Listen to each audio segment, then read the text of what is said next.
गूंगी बहू अंधी सास। एक परिवार में 5 लोग थे। ओम प्रकाश, उनकी पत्नी सुमित्रा, बहू भावना, बेटा राहुल और एक थी उनकी बेटी प्रियंका। वैसे तो ओम प्रकाश और सुमित्रा के घर में सब कुछ ठीक ठाक था, लेकिन सुमित्रा की एक आदत थी। घर में कुछ भी गलत या सही हो तो वो किसी से कुछ नहीं कहती। और भावना स्वभाव की इतनी सीधी सादी थी कि अगर कोई उसके साथ गलत भी करता तो भी वो उसे कुछ नहीं कह पाती। इसी के चलते प्रियंका और राहुल घर में मनमानी चलाते रहते, क्योंकि घर को संभालने वाली औरतें इस तरह से रहती थी जैसे वो गूंगी और अंधी हो। माँ, मैं अपनी सहेलियों के साथ पिकनिक पर जा रही हूँ ठीक है बेटा, चली जाओ। और मुझे आने में रात हो जाएगी, देर से ही आऊंगी मैं। अच्छा, कोई बात नहीं बेटा। अरे भावना, तुमको एक बार में समझ में नहीं आता क्या? नाश्ते में फिर से पराठे बना के रख दिए।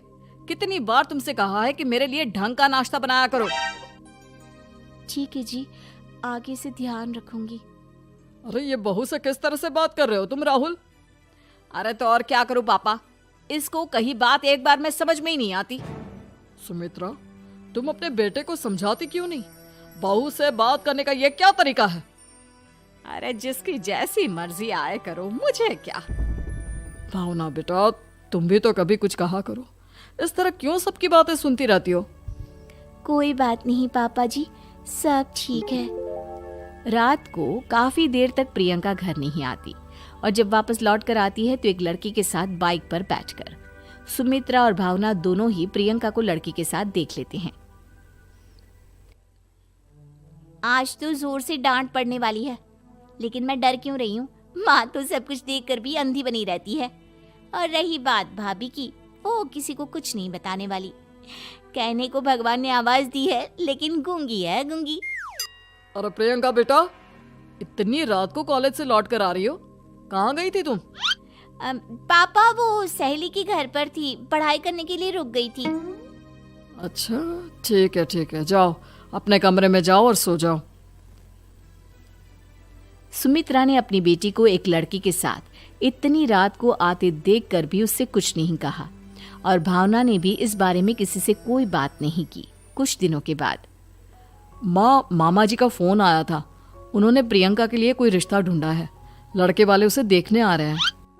अरे मुझे नहीं करनी शादी वादी, किसी लड़की को बुलाने की कोई जरूरत नहीं है। ये तुम क्या कर रही हो प्रियंका बेटा? तुम्हारी शादी की उम्र हो चली है और तुम्हारे मामा जी ने बहुत अच्छा रिश्ता बताया है। पापा, अब जिद क्यों कर रहे हैं? और आप क्यों मेरी मर्जी के खिलाफ शादी कराना चाहते हैं? अरे माँ, इसको समझाइए ना।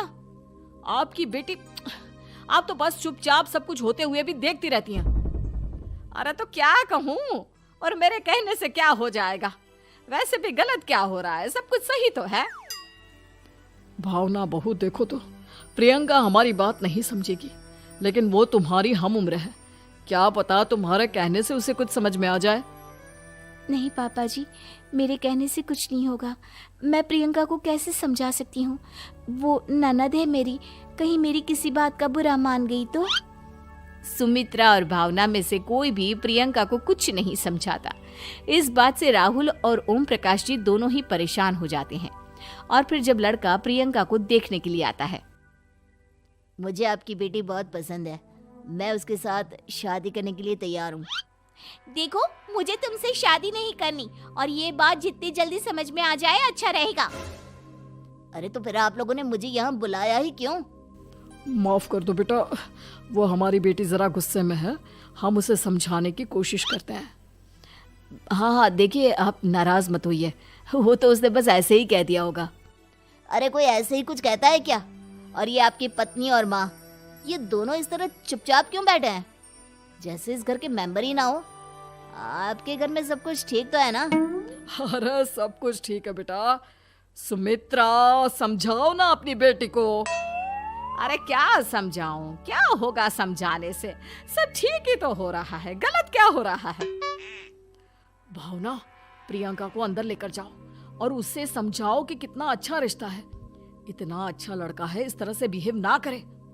नहीं जी, मैं किसी से कुछ नहीं कह सकती जी।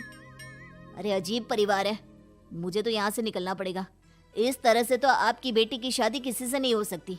जिसके घर की औरतें गूंगी और अंधी बनकर बैठ जाए, उस घर का कुछ नहीं हो सकता।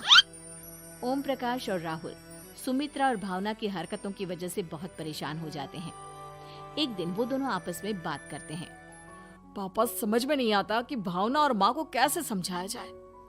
सही कहते हो बेटा, तुम और मैं काम के सिलसिले में सारा दिन घर के बाहर रहते हैं और घर की दोनों औरतें जिन्हें सारा घर संभालना चाहिए गूंगी और अंधी बनकर बैठी हैं। पापा आप ही बताइए इसका क्या उपाय है। मेरी तो कुछ समझ में नहीं आता बेटा, लेकिन हमें कुछ तो करना पड़ेगा क्योंकि इन सब की वजह से प्रियंका बहुत ज्यादा बिगड़ती जा रही है। तुमने देखा उसे किस तरह से बिहेव किया था। अरे लेकिन पापा हम करेंगे क्या? हमें एक नाटक करना होगा। कुछ दिनों के लिए हम भी गूंगे और बहरे बन जाते हैं, उसके बाद इन दोनों औरतों को अकल आएगी। हाँ पापा, शायद आपकी बात ठीक है।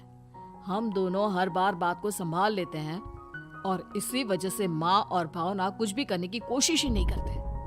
और फिर अगले दिन, भावना, नाश्ते में क्या बनाया है? जी पराठे बनाए हैं। मेरे लिए पोहा बना दो। अच्छा जी ठीक है, अभी बना देती हूँ जी। बहू, नाश्ते में क्या बनाया है? पापा जी पराठे हैं और पोहे बन रहे हैं। अरे बहू, मुझे तो उपमा खाने का मन था, मेरे लिए उपमा बना दो। ठीक है पापा जी, अभी बना देती हूँ। भाभी जल्दी से जरा मेरा कॉलेज का टिफिन तो पैक कर देना। और सुनो, मुझे ना भिंडी की सब्जी खाने का मन है। सुमित्रा चुपचाप बैठी बैठी सब कुछ देख रही थी। उसने किसी से कुछ भी नहीं कहा और ये देखकर भावना को मन ही मन गुस्सा आ रहा था, लेकिन वो किसी से कुछ नहीं कह रही थी। उसे लग रहा था कि ओम प्रकाश जी जो हमेशा उसकी साइड लेते थे वो भी आज चुपचाप बैठे हुए थे। शाम के वक्त प्रियंका अपने बहुत सारे दोस्तों को लेकर घर आती है और उधर दूसरी तरफ से राहुल भी अपने ऑफिस के दोस्तों को लेकर घर आ जाता है। प्रियंका अपने कमरे में तेज म्यूजिक चलाकर डांस करती है और राहुल अपने दोस्तों के साथ बैठकर जोर जोर से हंस रहा था। प्रियंका और राहुल मिलकर पूरे घर को अस्त व्यस्त कर देते हैं, लेकिन भावना उनसे कोई शिकायत नहीं करती और सुमित्रा जी भी चुपचाप बैठी रहती है। लेकिन भावना और सुमित्रा के अंदर का गुस्सा धीरे धीरे बढ़ रहा था। फिर रात को ओम प्रकाश और राहुल एक दूसरे से बातें करते हैं। पापा, हमने इतना कुछ किया फिर भी भावना कुछ बोलती ही नहीं और माँ भी कुछ गलत करने से किसी को रोकती ही नहीं। तुम चिंता मत करो बेटा, इन दोनों के अंदर का गुस्सा भर रहा है और बहुत जल्दी बाहर आने वाला है। अगले दिन, अरे बहू, ये कपड़े धुले हैं या गंदे हैं? पापा जी कपड़े तो मैंने धोकर ही आपकी अलमारी में रखे थे। मुझे तो साफ नहीं लग रहे, एक बार और धो देना। प्रियंका, मैं सोच रहा था कि तुम्हें उस लड़के से शादी नहीं करनी है ना, मत करो। एक काम करो, वैसे भी क्या रखा है शादी वादी में, तुम्हें जो लड़का पसंद है उसके साथ जाकर कोर्ट मैरिज कर लो। इस बार ओम प्रकाश और राहुल की बात सुनकर भावना और सुमित्रा के अंदर का गुस्सा जाग उठता है। मैं किसी से कुछ कहती नहीं जी, इसका मतलब ये है कि आप लोग मुझे परेशान करते ही रहेंगे। कल 4 बार मुझसे नाश्ता बनवाया, आज पापा जी मुझसे धुले हुए कपड़ों को बार बार धुलवा रहे हैं। अरे मैं इंसान हूँ जी, कोई मशीन नहीं हूँ। तुम दोनों ने मिलकर इस घर की कैसी हालत बना दी है और अपनी बहन को भागकर शादी करने के लिए कह रहे हो। तुम भाई हो या दुश्मन? ओम प्रकाश और राहुल जोर जोर से हंसने लगते हैं। अरे इसमें हंसने की क्या बात है? हम लोग यहाँ इतने परेशान हो रहे हैं जी, तुम लोगों को ऐसी हरकत करने के बाद भी हंसी आ रही है। ये क्या कर रहे हैं जी आप दोनों? यही तो हम चाहते थे कि सुमित्रा तुम अंधी होकर ना बैठी रहो। घर में कुछ भी गलत हो तो उसे रोकने की कोशिश करो। और भावना, तुम अपने साथ हो रहे गलत व्यवहार पर भी कभी मुंह नहीं खोलती, ये सही बात नहीं है। मैं चाहता था कि तुम्हारी भी जुबान खुले, तुम गलत बात का विरोध करो। गूंगी बहू और अंधी सास की ये जोड़ी इस घर में अब नहीं चलेगी।